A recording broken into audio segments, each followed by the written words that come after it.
and hear from the Israeli government spokesman Eylon Levy, who's speaking right now about the end of the ceasefire. Let's listen in. Paraded in front of baying crowds on their way to the Red Cross, like the Jewish hostages were. As Hamas resumes its war against the Israeli people, it still holds 137 hostages from the October 7th massacre, in addition to 4 hostages and MIAs from before this war. Those hostages include 2 children, Ariel and Kfir Bibas, aged 4 and 10 months, respectively. 2 children Hamas now claims are dead. Yesterday, the Hamas monsters released a sick, depraved, and utterly twisted propaganda video of those poor children's father in captivity, crying about the apparent deaths of his wife and 2 darling children. And if anyone thinks that Israel is going to allow Hamas's sadistic evil to stalk this earth a day longer after this war, they underestimate the power of our humanity. Those 137 hostages still in the Gaza Strip include 117 males, not men, because they include the 2 little Bibas children, and 20 females. 126 are Israelis and 11 are foreign nationals. That includes 8 Thai nationals, 1 Nepalese citizen, 1 Tanzanian, and 1 French-Mexican. 10 of the remaining hostages are aged 75 or older.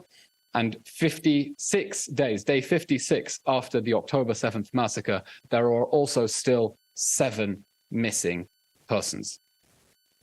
Thus far, Israel's military pressure on Hamas has succeeded in securing the release of 110 hostages. 86 of them are Israelis, 24 are foreign nationals. There are also 2 hostages who were murdered and their bodies subsequently located by IDF forces during ground operations in Gaza. As Hamas terminates the hostage release pause, news continues to emerge about its serial and sadistic abuse of Israeli hostages in captivity, both psychological, torture, and physical abuse.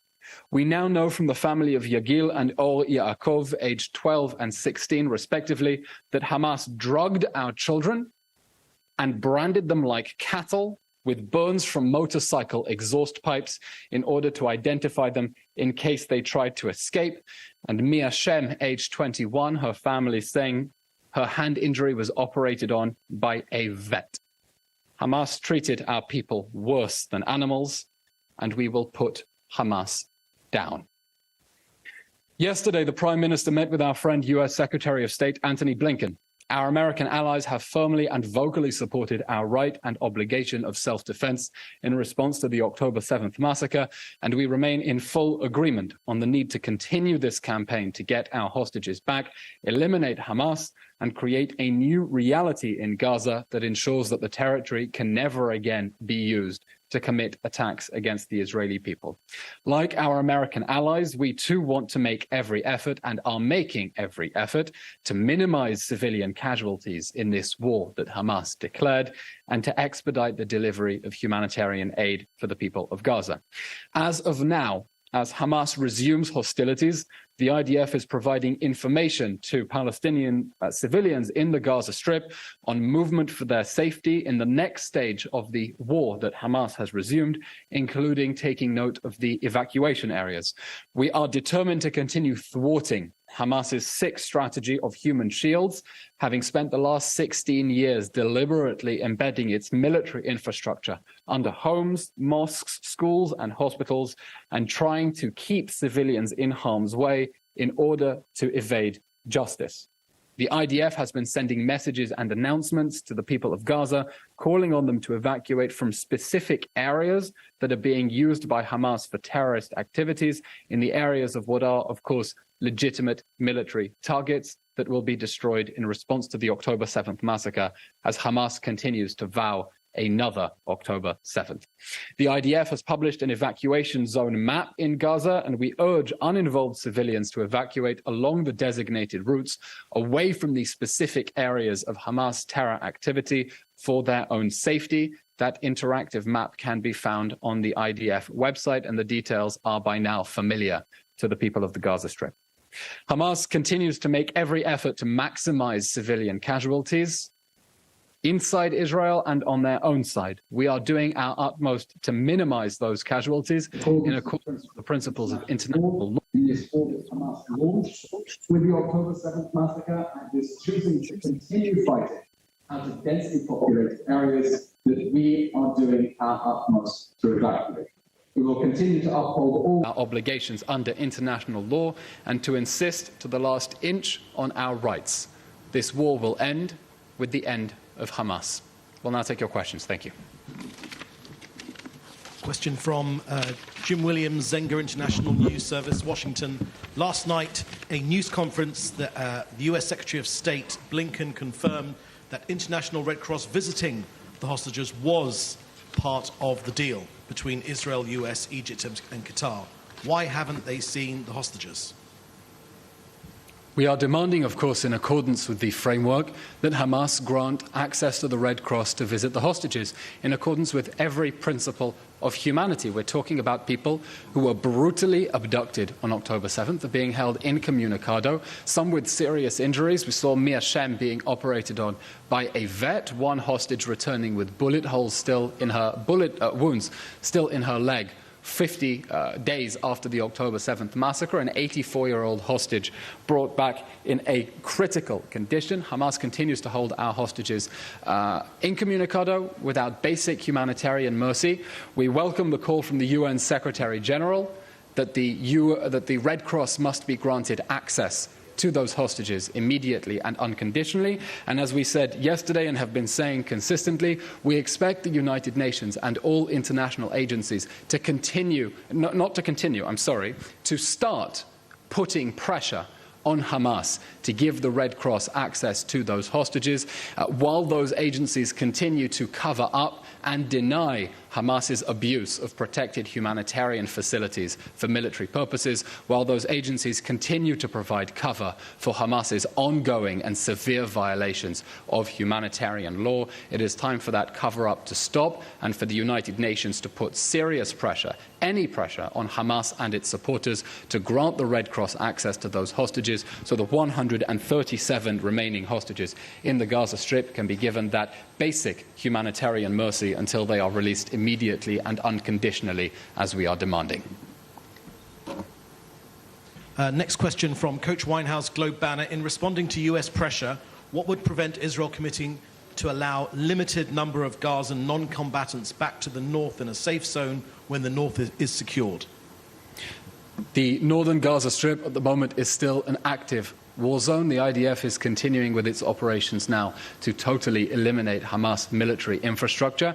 And we expect that when the fighting stops and it is safe for people to be able to return, they will return, and we will begin a process of reconstruction together with the international community. But critically, this time a process of reconstruction that ensures that the concrete goes to people's houses and not to the sorts of military tunnels that we have been exposing under the Shifa hospital. Reconstruction that makes sure pipelines for water go to connecting water infrastructure and are not converted into rockets to be used against Israeli civilians, as Hamas has proudly documented in its own propaganda videos. Question from Julia Frankel, Associated Press. The military appears to be preparing to evacuate parts of southern Gaza. Where are people who are ordered to evacuate to southern Gaza supposed to go, even given that the north is nearly uninhabitable and the specified safe zone of Al-Masawi is too small for thousands of evacuees? Have other safe zones been developed? If so, what are the names of these zones? I would refer you to the most authoritative answer, which is the evacuation zone map that the IDF has published, including the specific evacuation routes. That was released in a press statement by the IDF a few hours ago, including a link to an interactive map on their website, and I hope that that will answer your question satisfactorily. Question from Howard Goller from Reuters. What is your response to the Biden administration informing Israel that Washington will impose visa bans in the next few weeks on Israeli extremist settlers engaged in violence against Palestinian civilians in the occupied West Bank? We have no comment on that. Of course, we also firmly condemn any vigilantism or hooliganism or attempt by individual extremists to take the law into their own hands. There is absolutely no room for that, and that must be answered very firmly by Israeli law enforcement.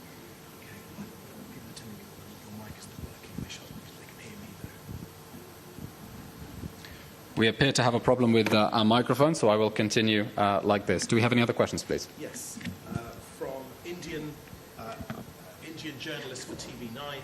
IDF has published a map showing Gaza as hundreds of zones that people of Gaza may leave the specific areas before the strike. Please share some details, like how it will work, how much time will be given to the local residents. As I hope everyone is familiar by now, since the encirclement of Gaza City in response to the October 7th massacre, Israel has been facilitating humanitarian corridors for the people of Gaza to evacuate to safety. Those humanitarian corridors, of course, attacked by Hamas terrorists trying to stop civilians from evacuating in order to continue using them as human shields. That is a core part of their strategy. The Israeli army in northern Gaza also put in place specific tactical pauses in order to encourage evacuations. That is what the Israeli army has been doing to date in order to facilitate those evacuations. And as the war now resumes, as hostilities resume with Hamas's decision to terminate the hostage release pause and violate the terms of the agreement, you can see on the IDF website the map of the specific evacuation areas and the evacuation routes. And I think the IDF has already proven in the last few weeks the efforts that it has been making in order to get civilians out of harm's way. It's important to understand Hamas has a deliberate strategy of keeping civilians in harm's way so that it can sacrifice them, so that it can martyr them. These are awful words, and they are not our words. They are Hamas's own words. It is a sick and twisted strategy that violates every principle of humanitarian law and humanity, and it is a strategy that we are trying to thwart by getting civilians out of harm's way, because this is not a war against the Palestinians. This is not a war against the people of Gaza. This is a war against Hamas, which launched this war with the October 7th massacre and is trying to fight this war from behind women and children. We're trying to get out of harm's way. Hazel Ward, AFP. We're hearing that President Herzog left the COP talks, COP, without giving his scheduled speech. And please can you explain why? I'm not familiar with that, and I would refer your question to the press office at the Office of the President, not the government of Israel. Thank you. These are separate branches of government. Question from Pesach Ben Sion. According to a Saudi media report, Israel struck a Houthi missile UAV depot in Sana'a yesterday. Can you confirm or deny the report? We have no comment on this report at this stage. Okay, I think that brings us to a close. Okay, thank you very much, everyone.